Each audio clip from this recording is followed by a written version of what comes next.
Good afternoon, everybody, and welcome to this afternoon's webinar. My name is Cheryl, and I'm joined today by Gino Sigismondi, and we have a couple of special guest stars today. We have category Director Matt Engstrom. He is the Category Director for microphones, earphones, and headphones. And we are also joined by Sean Sullivan, who is a Product Manager for earphones and headphones, and they're going to be talking us through understanding earphone technology today. But before we get into that, just a few items of housekeeping. This webinar will be recorded, as they always are, so if you ever want to go back through and listen to this information or point a colleague to it, you can always go to shure.com/training. This webinar will be archived there sometime early next week. There's also all of our past webinars in archive there. So there's a lot of great information across all of our different product lines, wireless, sound reinforcement. There's just a ton of great information there. So please visit shure.com/training for all of your great webinar learning needs. So the other point of housekeeping is, as we go through today, if you have any questions, please feel free to type those in the question pane in the upper right-hand corner of your screen. We will get to questions at the end of the session, so enter them in and be patient. We'll get to as many as we can at the end. If you cannot see that question pane, just look for a little toolbar with an orange box with a white arrow in it, and you click on that, and that will expand it so you can then see the question pane. So that wraps up the housekeeping. I'm going to give it to the experts. Take it away, Gino and company. All right. Thanks, Cheryl, and thanks everyone to joining us this afternoon here, and Happy New Year to everyone. This is our first webinar of the new year, and there will be many more to come through the following months. I'd like to particularly thank Matt and Sean for joining me here this afternoon. This is my favorite type of webinar to do because I don't have to do much of the talking. I have the experts here to handle this topic for me, although I may pop in with a leading question or two here and there. So this is a topic that is obviously important to us because earphones have been something we've been doing for almost 20 years now, so it's a pretty good long time that we've been involved in this end of the transducer business. Obviously, microphones go back a few years further than that, but they're all transducers. So what we're going to try and cover here today is just a little bit of the history of earphones, like kind of how the whole concept of sticking a loudspeaker in your ear got started, and some of the developments that Shure's been a part of along the way there, but really leading into sort of the meat of the presentation, which is going to be discussing the different types of drivers or transducers that are used in different kinds of earphones. So people often want to ask us a lot about, well, which earphone should I choose, or what are the differences between the earphones, and really what it comes down to is what kind of driver is in there. And driver is kind of the word that we use to discuss the transducer in an earphone. People often refer to them as speakers or loudspeakers. They're not technically loudspeakers, at least maybe a dynamic could be, but generally driver is a more appropriate word to discuss these. And most of the differences in terms of not only the sound quality, but the physical size and shape of these things comes down to what kind of driver is in there. So we'll talk about the different driver technologies that are used in different kinds of earphones, and then wrap it up with just a brief look at some of the different specifications that are important to earphones, and really earphones and headphones, I guess, but since today we're talking about earphones. And that's based on the fact that it's one of the questions we get probably asked the most. In fact, if you've never visited, we have a pretty extensive knowledge base on the Shure website that it's kind of a frequently asked questions, and that you can actually look at it and see which ones are the most asked questions. And by far, every month after month for I don't even know how long, a couple years at least now, the number one question is about understanding earphone and headphone specifications. So we thought we'd spend a few minutes kind of tackling that topic a little bit here today. So I'm going to pass it over to Matt, and he's going to start us off with a little history lesson. All right. Well, thank you, Gino, and thank everyone for tuning in. Sean and I are thrilled to be here again, offering some information that may or may not help anyone. So, Shure began developing wireless in-ear monitor systems in 1995.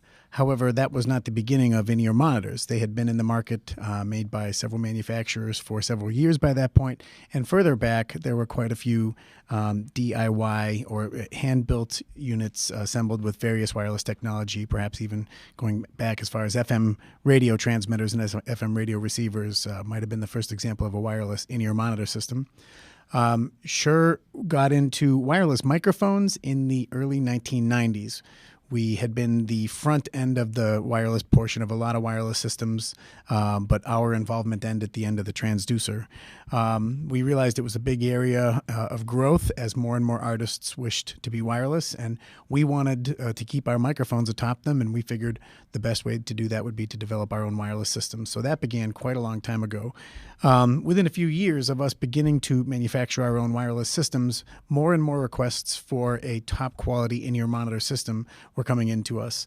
And these were coming from a lot of customers who appreciated what our wireless systems offered, and they had hoped that we could bring a similar level of quality to the in-ear monitor realm. So in 1995, Shure began developing the PSM 600 system.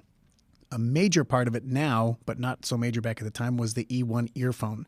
When we considered a lot of different options in what we might include with the wireless in-ear monitor system. Ultimately, the project team made the very difficult decision to create an earphone from the ground up and to try to educate customers on why that earphone might be better than some of the standard products that were on the market. At that time, the only way you could get a high isolation earphone was to buy a custom earphone, which was at great expense and also not widely available, and perhaps not even the best of build quality available back then because there were so few companies offering it. There were just a small handful of other products that isolated on the market, and none that we really deemed suitable for what our customers wanted to do, which was perform on stage.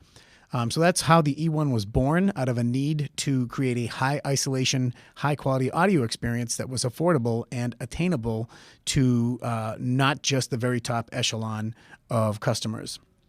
So that took a few years to develop. PSM 600 first hit the market in 1997. It was a very successful product. It was very high quality. The audio quality was such that it really distanced the Shure system from a lot of others that were on the market. It really led to a lot of inquiries as far as what else we could do. Could we get more wireless frequencies on the air? And then ultimately a higher fidelity earphone. And in particular, something that provided a lot more low end than what the E1 was capable of. So after some more development, we again announced the first, which was the E5, the first universal dual driver earphone. If you're following along on screen, that would be the earphone on the left on the bottom that Gino was circling with his mouse. That product was clear, so you could see the inner beauty, a dual driver, a dedicated low frequency and high frequency driver. The only way you could get that in 2000, 15 years ago, was with a custom earphone, which required a visit to an audiologist, perhaps multiple refits to get a proper isolation, unlike the E5, which was a $500 product and came with a variety of different sleeve types to offer a hopefully optimized fit. Jumping forward to the next two products mentioned on the page, there are so many things we did in between 2000 and 2013, most notably hiring Sean Sullivan in the year 2005.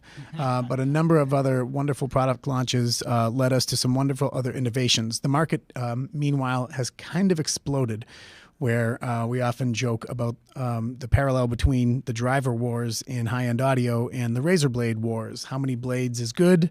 It's got to be better. It's got 5 blades. That's kind of what's going on in high-end audio these days. A lot of assumptions are that the higher the quantity of drivers in a product, the higher output audio quality.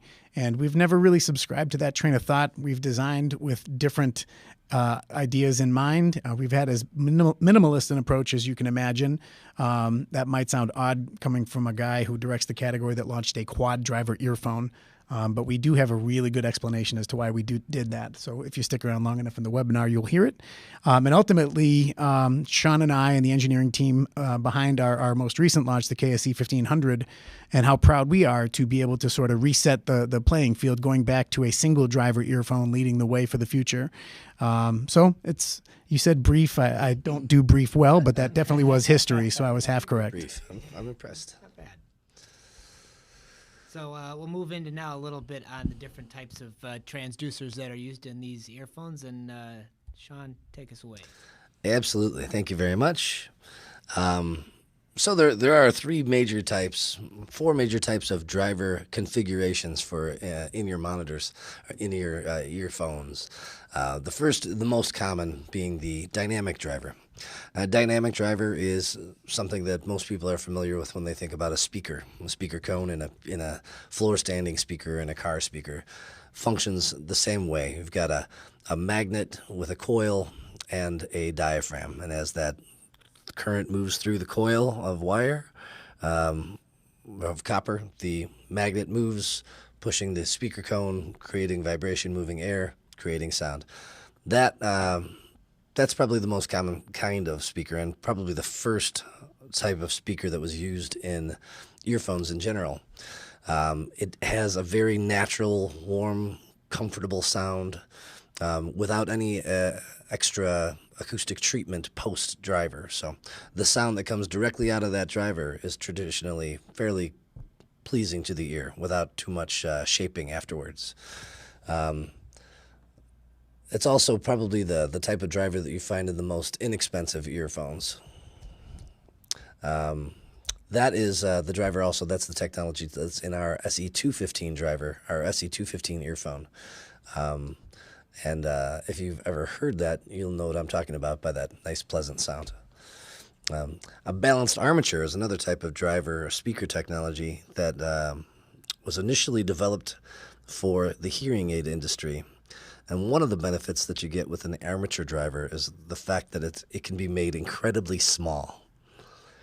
So this is the type of armature, this is the type of speaker that you'll find in most multi-driver earphones.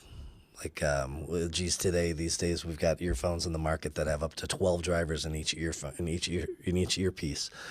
12 in each side, yeah. It's a little insane, and there are many pitfalls to trying to use a lot of drivers, and we'll get into some of that in a little bit. But you can't do that with a dynamic driver. I mean, to make it that small to fit multiples in there would be much more difficult. Exactly. Just the size and the shaping and just the orientation that it needs to fire properly doesn't allow for it to be stacked up with a bunch of other dynamic drivers. Working in the similar magnetic principles, you've got another coil wrapped around magnetic or an armature suspended between magnets.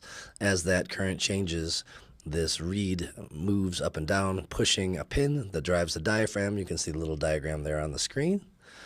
That moves the air, which creates the sound. Balanced armatures are very sensitive in the high mid-range in general. They are faster, I'd say, than a dynamic driver in that they can be more accurate, more consistent in general. But they do have a natural peak in that real sensitive range to the ear. So almost every dynamic or every balanced armature earphone that you'll hear has some level of acoustic filtering between the driver and the ear. And that's to shape some of that high energy. If there was no filtering between the driver and the ear, it would be a real shrill sound. It would be very harsh to the ear. Good and bad points to that. Good or bad in the point that you have to control that peak. Good in the fact that it allows for a bit more customization of the sound. So whereas a dynamic driver that we were talking about before presents this automatically comfortable sound without much shaping needed, the balanced armature offers all of this extra energy in that area, which allows you to then shape the energy after the driver to your liking. So you can really customize a balanced armature to sound different more easily than a dynamic driver. So that increased sensitivity in that mid-high range is what typically allows the balanced armatures to just have a more of a clearer or brighter sound than you get from the dynamics, right? Exactly. In general, a balanced armature is going to have more of that high-frequency energy, that high mid-frequency energy, which then translates to usually clearer, more precise sounding audio. And like I said, some of them are specialized to be high frequency drivers. You know, they might shine more in the high frequencies than a different balanced armature. And some might be designed really to shine more in the low frequencies. And when we get into those, now you're talking about putting two of them together or more of them together. When you get a dual driver like that, anytime you take two drivers and mix their acoustic outputs, it's you need to be very careful because where those multiple drivers start crossing over and reproducing the same frequencies in an area, in the crossover area, you can get some you can get some cancellation, some comb filtering, some general over accentuation of frequencies, and it just starts to sound very unnatural. And that's one of the things that we avoid when we're making our multi-drivers here. We take a lot of time to make sure that those crossover points are behaving the way they're supposed to be. And that's what this little circuit board that you can kind of see back here, right, is the passive crossover that's part of the Earphone network, right? Exactly right. And there are some small electronic components that we can fit on there to give us some of the shaping. Particularly on the higher frequency drivers, we can put some small levels of capacitance on the board to help it start up a little later, to get it to prevent it from doubling the lower frequencies of the low frequency driver. There are resistors and things on there so that we can control the amount of energy one driver has compared to the other driver. And once you balance all that out, you can shape what energy is going to the drivers to some point. But like you said, it's passive. You know, it's not like the crossover that you might have in your rack where you can take that electrical signal, process it, and only send a band-limited signal to each driver. That one we don't have. The earphones being so small, there's just no room for active technology in there. So the end result here then is that, or the reason we would do this with a balanced armature to counteract what you said, them being basically like in a single driver, kind of more emphasis in the mid-high area. Now by putting in a specialized low-frequency driver, you can kind of get best of both worlds, I guess. So we expand that frequency response to both low and high. I like to think about it as like, one earphone driver might be able to handle a very wide frequency range, but not as much as two specialized drivers that focus on one area or each separate areas of the frequency response. I used to use the analogy of carrying a table. If you had to carry a table from one room to another, you can pick it up and do it yourself, but it's much easier if you've got two people. Did you want to? When you add more drivers and divide up the work among them, you can also get a little bit more output. So perceived louder volumes is one of the I guess, benefits in loud or pro audio applications, is that each driver can probably get a little bit louder on its own than one could across all frequencies. There would be less natural compression or less suffering at higher volumes. Mm-hmm. Not that we recommend listening very loud, because honestly, we really do not. And one of the things that people have been striving for or had been striving for forever was trying to get that beautiful low frequency to the level that you want it without interfering with the mids and highs. So you want to boost up some of these low frequencies without becoming muddy and getting rid of the clarity. And in one of the earphones that we released a few years ago, the SE846, it's really kind of a one-of-a-kind earphone, in that it is a multi-driver earphone. It has 4 drivers, 2 low-frequency drivers, a mid and a high-frequency driver. And our engineers came up with a way to kind of solve that problem. And that's these low-frequency drivers on their own are fairly flat all the way out to, say, about 2K. And you can see on this graph here, this blue line kind of represents what even those low-frequency drivers, what they would do if they were not treated after the fact. So if you want to get more energy between 20 and 100, you could give that driver more energy. But it's not just going to reproduce that narrow bandwidth that you want. It's going to also start getting in the ways of all your clarity and detail. You're going to boost up everything in the mud range, that 250, 500 range as well. So the low-pass filter that we were able to create, you can see it here in this detail, is these stainless steel plates with that channel cut through it. This is what our engineers came up with, and it's a high inertance pathway. That's what they call it. It's a principle that deals with miniature sound waves, or miniature scale audio. Those 10 plates are laser welded together to create one pathway that runs about 4.5 inches long, and it's a very small diameter of a pathway. So the output of those low frequency drivers goes into this low inertance pathway, and all of that energy that it's creating from 2K down to 20 on the way in, on the way out, the only thing that comes out is below, say, 250. And it really acts as a true low-pass filter. It's down about 3 dB by 100 hertz, and it's down 10 dB by 250.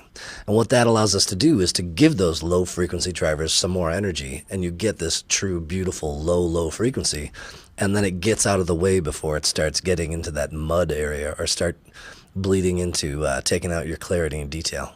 So that's why there's two low frequency drivers in there, is they're both reproducing the same frequency range, but then because of that filter network, we can get rid of the stuff in the mid-range you don't want. Exactly. The reason there are two of them is so that we can use a smaller space inside the earphone. I'll refer back to the E5 product a few slides ago. The E5 had a big subwoofer in it. The subwoofer is right up here. That was way bigger than the tweeter. So that's the tweeter. Now, when we fast forward to the SE846, that tweeter is almost the same one found in the E5. Space-wise, it's very, very similar. You can look in the side of the earphones. They're the same. And this is now handling the low-frequency duties.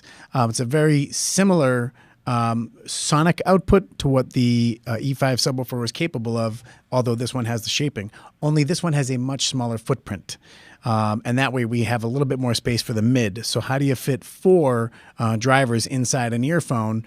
Well, you couple two tiny ones together to get a nice round low end, and then going into that low pass filter, we're able to keep a nice low end shape. We even printed the approximate ranges on each driver, so 20 to 200 hertz, 200 to 2K, and then 2K up to 20 kilohertz. Just to show that each driver was very focused in as narrow a manner as we've ever accomplished. Absolutely. And the beauty of getting those frequencies rolled off as it goes through that filter is once that low frequency driver is there rolled off at 250, the mid frequency driver can take over there at 250 and go up to, like Matt was saying, and they don't interfere with each other at all. I think you actually just said almost exactly that, but that's the beauty of it. The last stage in the acoustic network is the nozzle. And whenever you have a multiple driver earphone, no matter what the driver type is, at some point those drivers have to combine. Internally, we refer to it as a little collector tube or a collector nozzle. This is where a lot of problems can occur. Because you're changing the overall size of the acoustic path from the drivers as they go into the nozzle. And when you combine them, we learned the difficult way this is going to cause a lot of peaks and valleys. So a lot of our time in the acoustic realm is not deciding how things should sound. We can achieve great sound with things that would not look very well in the ear nor fit comfortably, but they sound great. Only when you try to turn that sound quality into something that looks great and fits great in the ear do you enter in things like angles and turns. And if everything could look like a Herman Munster-sized, nozzle coming out of the side of your ear, everything would be great, but it can't. It's got to be low profile and snug. So those the collection area where drivers are combined is very tricky. So for our products, we tend to take a lot of time making certain that what comes out at the end of the nozzle matches up with the target response that we've identified very early. And that's a very tricky thing. And the more drivers you add, the more inefficiencies or artificial peaks and valleys that you add. So we've always been very careful to not overextend our driver stay, if you will, because not only creating the sound, but then manufacturing it and making it small in profile is very difficult. Absolutely. And the filtering that we were talking about as far as those high mid peaks for balanced armatures is the 846 is no different in that those balanced armatures create a lot of energy in that high mid range. And you can see this blue insert here and that goes into that steel removable nozzle. The 846 actually includes 3 different levels of filtering to shape that 1K to 8K kind of speech presence range to your liking. We have a bright version, which is about 2 dB hotter than the balanced version, which is about 2 dB hotter than the warm version, which we call. And that's all user replaceable. But that's a perfect example of the filters that are required to shape the balanced armature output. So if I'm following all this correctly, then more drivers isn't necessarily better. No. Because you have to be very careful about what you do with them. So in a perfect world, if you could design the perfect earphone, it would be single driver that produces the entire frequency range of interest accurately. And if it was, the dynamic driver has this mass behind it, and the balanced armature has these moving parts that are required. If only there was like a single massless driver that could be used. Man, you guys.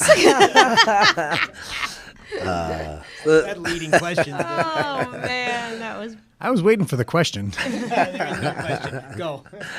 Yeah, the third type of technology that's commonly used in listening products is electrostatic. Electrostatic is revered. Thank you. Revered as being incredibly clear and incredibly high detail accuracy.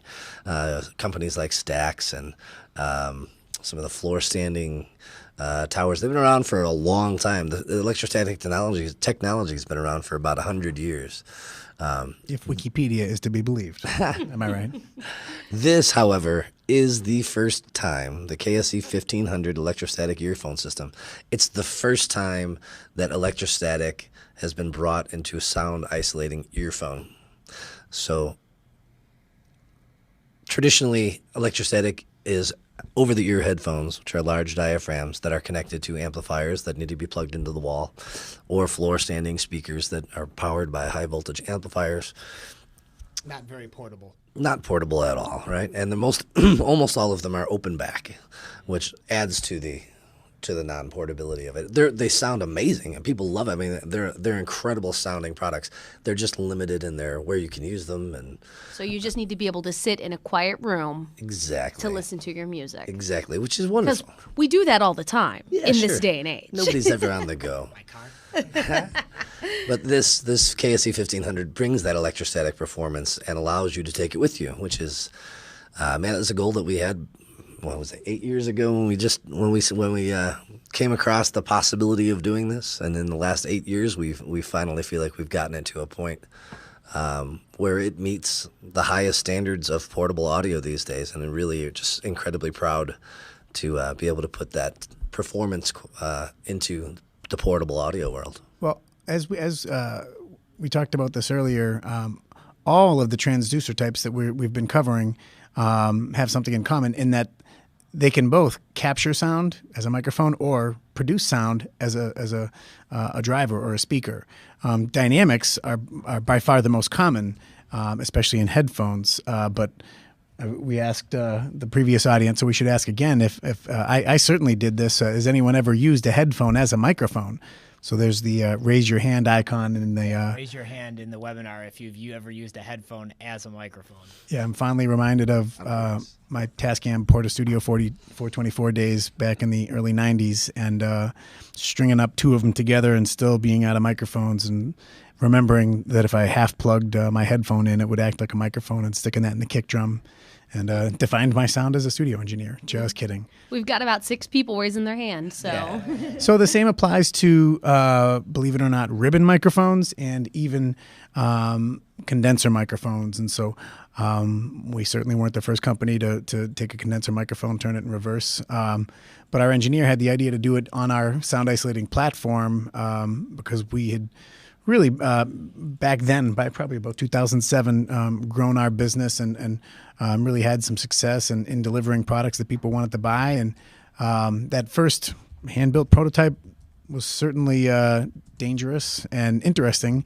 And it passed audio. We wouldn't say that it sounded great, but by the second version, I'll tell you, Sean and I kind of looked at each other and said, if we could make this, that would be incredible. But back then, a lot of the technology didn't exist. I don't think the marketplace would have been ready.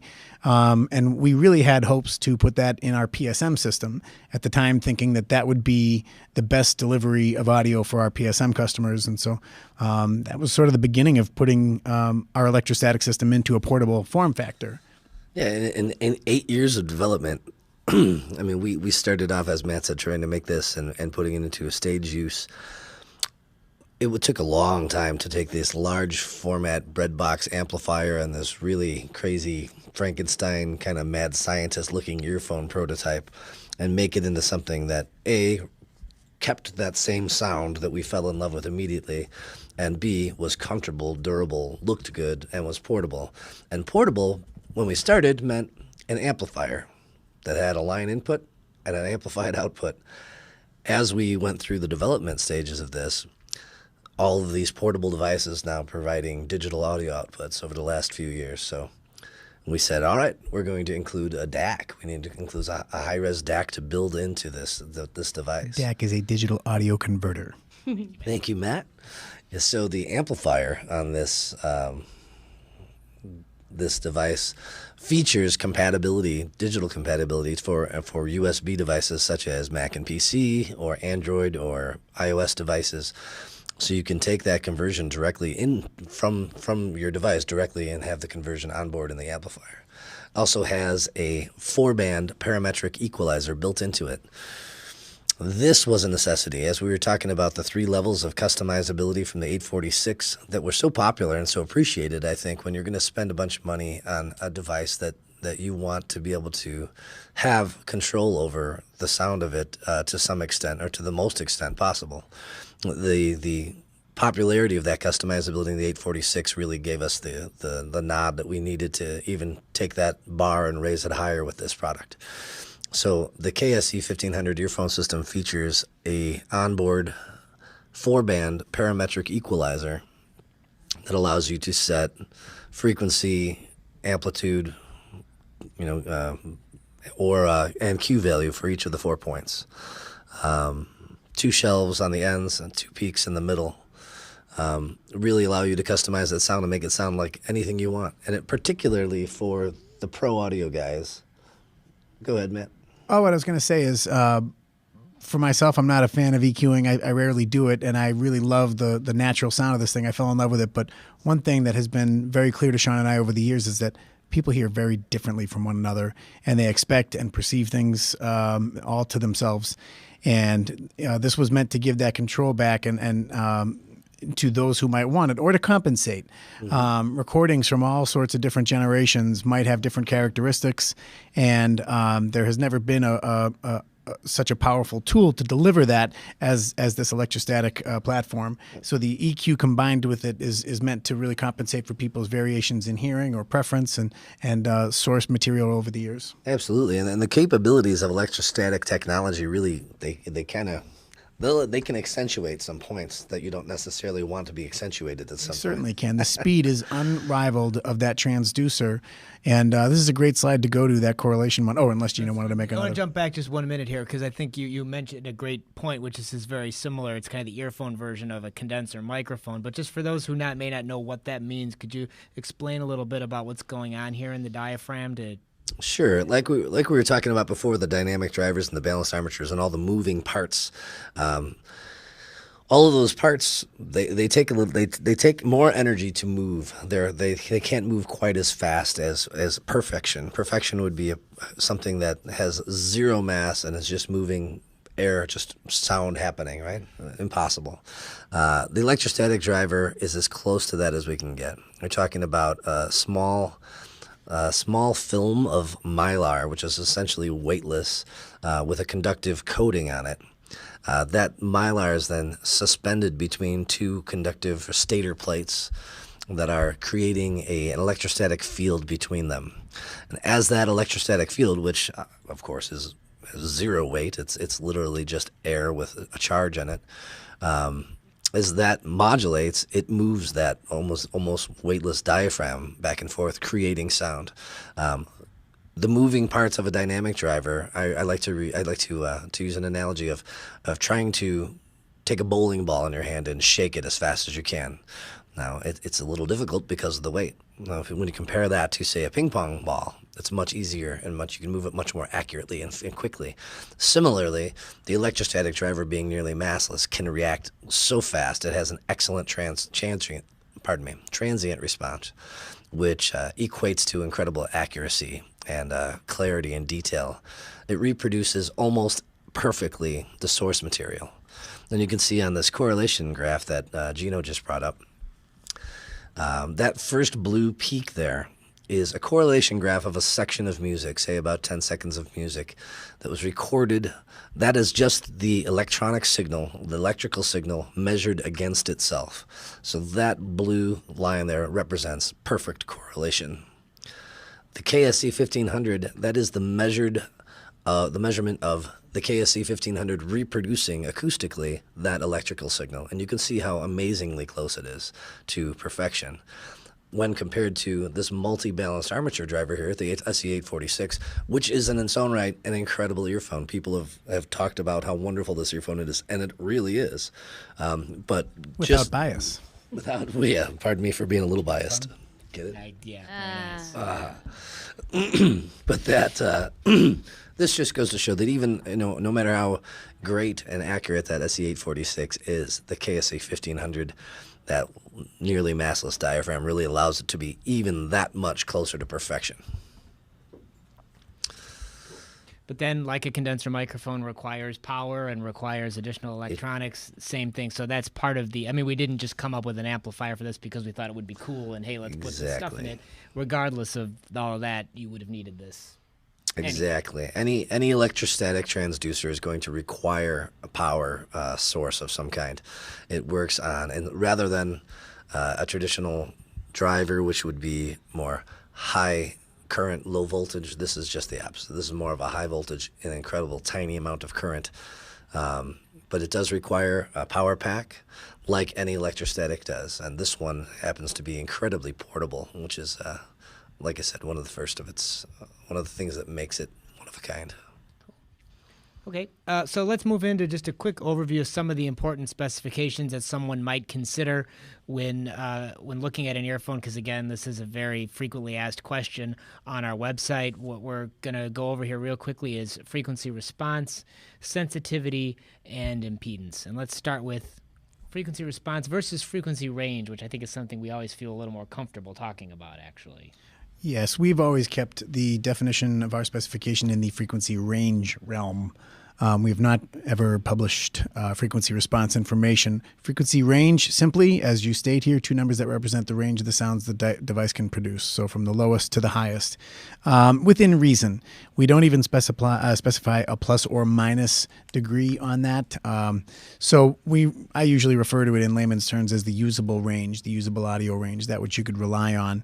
If you threw sine waves up at different frequencies, you might find that you would still hear audio in some of our products, but we would say that was out of the usable range, meaning when mixed in with other music, it might not be noticeable.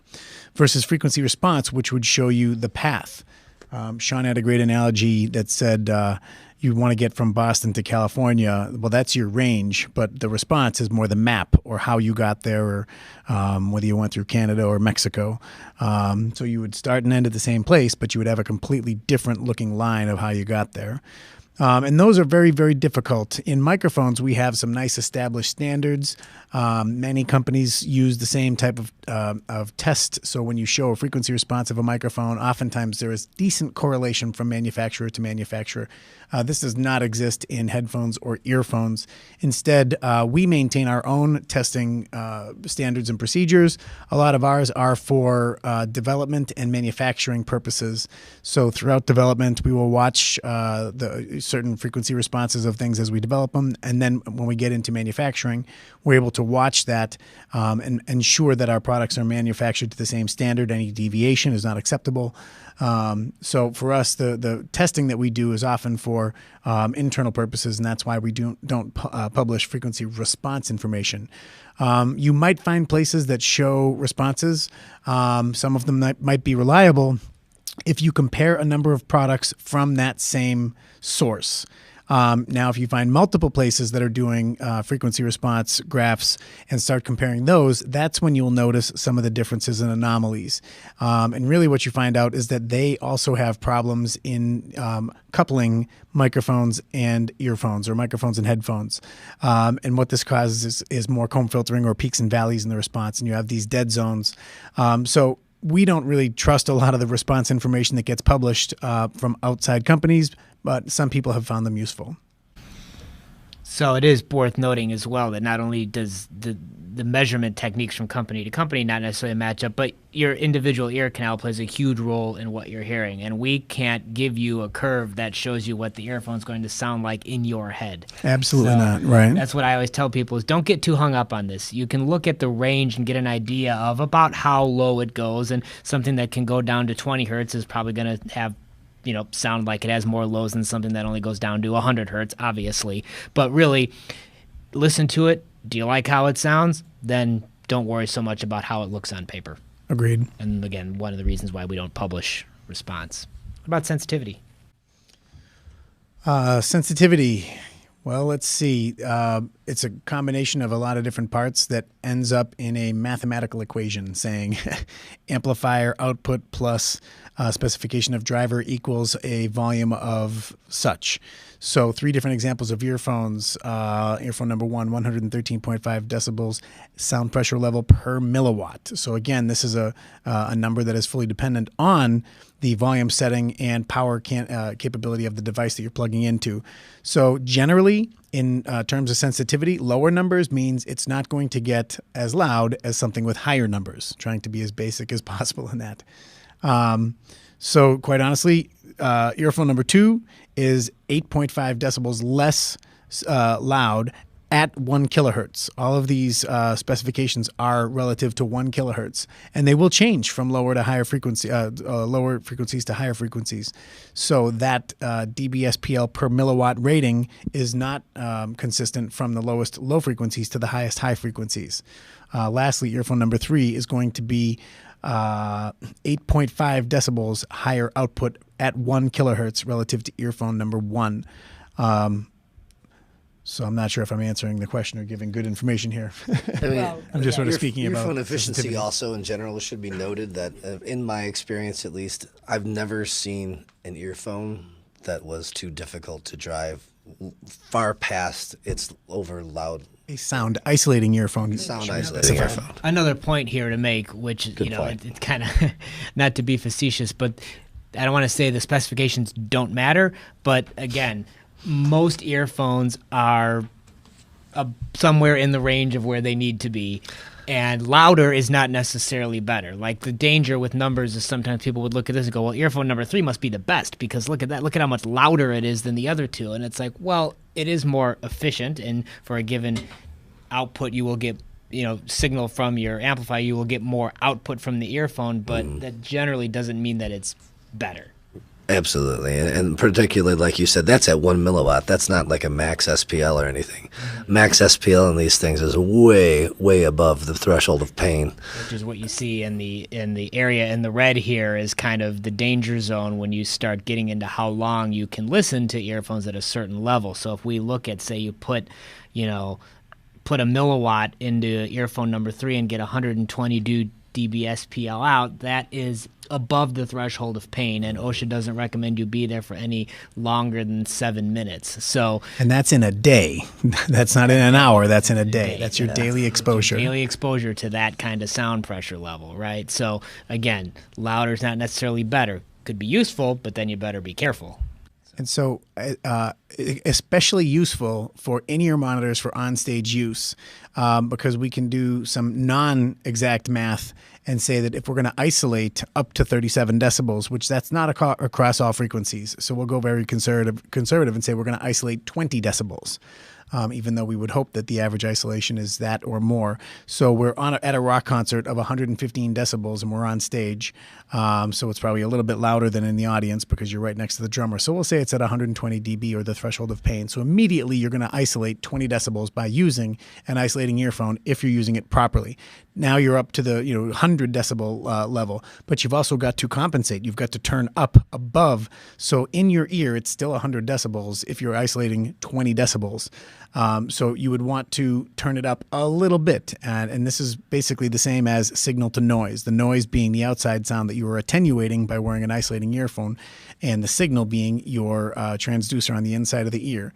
So you could still be at an unsafe level, even using in-ear monitors, because you are trying to rise above the noise level. So just want to make a side note. You note. want it to be about 6 dB above the noise, right? That's about where you begin to hear it above that noise threshold. Right. Exactly. And so just as a general guideline, simply using in-ear monitors does not mean you are safe. A lot of the materials that are used out there, especially in the custom realm, are hard acrylic. Bang them on a table, they're going to make a very sharp noise, not a very soft thud. A foam or a silicone is going to contour to the ear, and as your jaw moves up and down and your ear shape changes, that earphone isn't going to pop open and let in blasts of sound. So don't assume that because you're using a custom product that you're getting great benefits from isolation.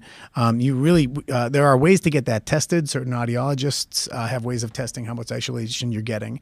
I'll get off my soapbox now, but a lot of people have assumed in the past incorrectly that they're safe simply because they're using in-ears. Used properly. Used properly, like anything. Yeah. And lastly, real quick here, impedance. What should people know about this? Generally, higher impedance in most products is going to yield a lower sensitivity or a lower overall output potential.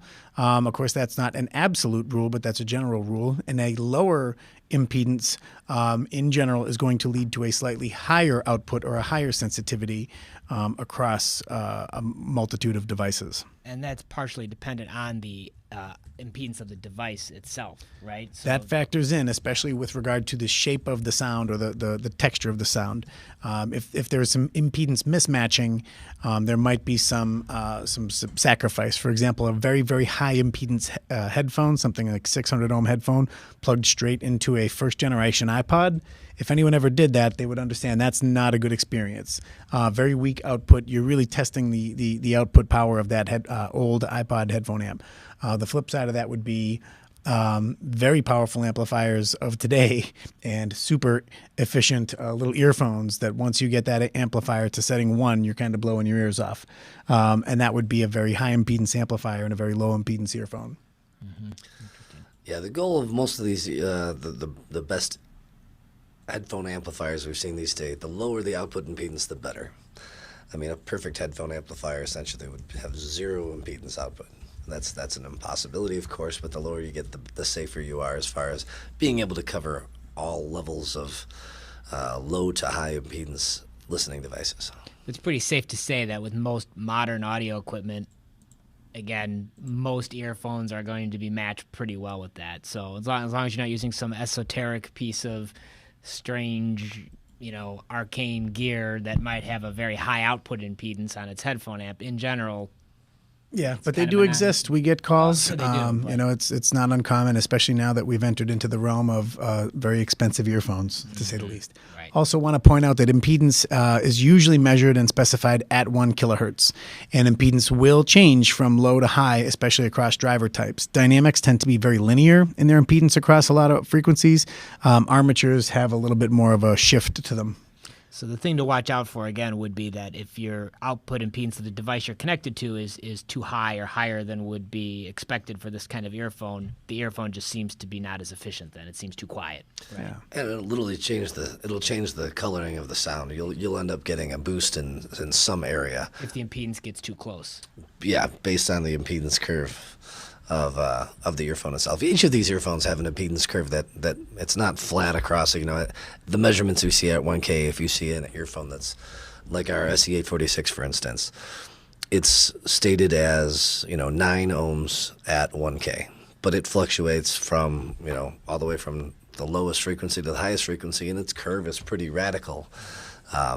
If you're using an amplifier with a higher output impedance, that earphone is going to receive, it's going to reproduce different than what the amplifier will actually change the sound, the tonal characteristics of the music. If the impedance is too closely matched to that. Exactly. Right. Exactly. And that's... You can't simply match the impedance of our earphone for a high impedance amplifier because you will change the tonal balance of the earphone. Right. And that's actually, I think, probably the best point to make. And the one thing, microphones, earphones, headphones, whatever, that people commonly misunderstand is they think impedances are supposed to be matched. So if I've got a 16 ohm earphone, then I want an amplifier with 16 ohm output, and the exact opposite of that is true. So that's probably as much as you would need to know about it, really. So yeah, don't match impedances. And this is just not really a specification per se, but I think it's always worth talking about because I know we get this question a lot too, which is, are your earphones noise canceling? And no, they're not, but they're sound isolating. And what does that mean? Technically, active noise canceling, which is what people think of when they say noise canceling, usually found in headphones, and that involves active circuitry. You've got a powered circuit with a microphone that listens to usually a steady noise. It will then invert that, repeat it, and cut that noise out by canceling it out acoustically. However, that will also add some. It will also cancel the frequency of what you're listening to in your music, and it could add some Artifacts. thank you, artifacts into the music as well. Whereas sound isolation that we use in our earphones is really just. It's not smart technology. It is. It's an earplug. Exactly right. We take this very dense, comfortable foam and place it between the source of the music and the outside world, and it blocks out all the ambient noise just by being in the way, absorbing. Perfect. And no batteries required. No batteries required. Great. Okay, so before we get to questions, I just want to mention that this webinar will be archived like all the rest of them are in about a week at shure.com/training. If you'd like to get notifications for future webinars, go to shure.com/subscribe and give us your information, and we will sign you up. So, Cheryl, we got any questions? We do have a couple of questions. Question number 1. Does Shure offer, or maybe currently in the works, or currently working on a 3D sound system for headphones, as in something that would virtualize room acoustics? No. As a general rule, if we're working on it, we can't talk about it. I'm most interested in stereo microphones. We just launched a Lightning microphone called MV88 last year, and so that's a little bit of a different direction than the question that's being asked. So virtual anything hasn't really been a focus for us for our past 90 years, and I don't know that it will be in the future. Yeah. Yeah, real reality. Yeah. All right. How does the housing affect the sound and the choice of a driver type? Number of ways. First and foremost, how durable is it going to be? How is the driver going to sit in the housing? The housing material does play somewhat of a role, but between the various resins that we've experimented with and a whole bunch of different things, metals, alloys, and so forth, you can definitely perceive some changes with things like dynamic drivers. With things like the armatures and the electrostatic, I don't believe those changes were as drastic. Yeah, I agree with you. I'd say that the volume or the space and the shape of the spacing between the driver and the earphone, or between the driver and the rear cavity, is more important than necessarily the material itself. But those little changes in spacing and volumes in between those parts is incredibly important. Because armatures are closed speakers to begin with, the materials have very little effect, and oftentimes they sit in some sort of mechanism that will help do some shock isolation inside of it, and that's the material that's probably going to have the most direct impact that is not part of the acoustic system. I don't know if that answers the question or not. All right. Next question. Was there some mention of filters being user changeable? Yeah. In our SE846 product, you can detach the nozzle, and included with the product are 3 different filter types. What ships on the product is called the balanced filter. Sean and I felt at the time that that was the best overall representation, worked across the widest range of genres. Some recordings may be a little bit darker, or people may have a predisposition to hearing a little bit more excitement or brightness. So we have a version of that nozzle that has a little bit less resistance, or passive impedance, if you will. Or impedance anyway. So a resistance cloth is a little bit reduced in a bright version of that nozzle that allows approximately 1.5 decibels between 1 kilohertz and about 8 kilohertz. The bright and the balanced may still be a little bit too revealing on some recordings. As we mentioned, music has been recorded for 100 years now or more, and a variety of techniques have been employed. So for someone who prefers a darker overall sound, we also offer a third variation that has a little bit more resistance in there, a little bit more damping of the high frequency for about a 1.5 decibel reduction from 1K to 8K. So the SE846 is the product that has multiple versions in there. Great. What do you think about experimentation about possibly combining different driver types? It's happened. I mean, there are products out there that combine balanced armatures with dynamic drivers, traditionally referred to as hybrid earphones in the market. Not unpopular at all. There are probably 4 or 5 fairly reasonable popularity models out there now that do exactly that. And there's something to it. Just like anything, when you're combining two drivers, you need to be incredibly careful that you make sure that that's done correctly, and you avoid all the pitfalls of multi-driver earphones. And that's you don't get rid of that by changing the two different types. Yeah, done properly, we've heard some that have sounded very nice. Done poorly, we've heard some that have not sounded nice. Some difficulty matching up the transient responses of a dynamic and an armature. We showed you that correlation curve earlier, and if we were to add a dynamic driver to that list, it would be further to the right than even the SE846. So, yeah, certainly there are some good products on the market, and some good examples and some bad examples. Great. Well, I think that just about wraps up the time. We haven't gotten through quite all the questions yet, so if you asked a question that we didn't get to, please feel free to email it to us at support@shure.com, and one of our talented and ingenious applications support engineers can help you out with that question. We want to thank you so much for joining us today. We hope you learned a little something, and we will hopefully see you next time. Thank you.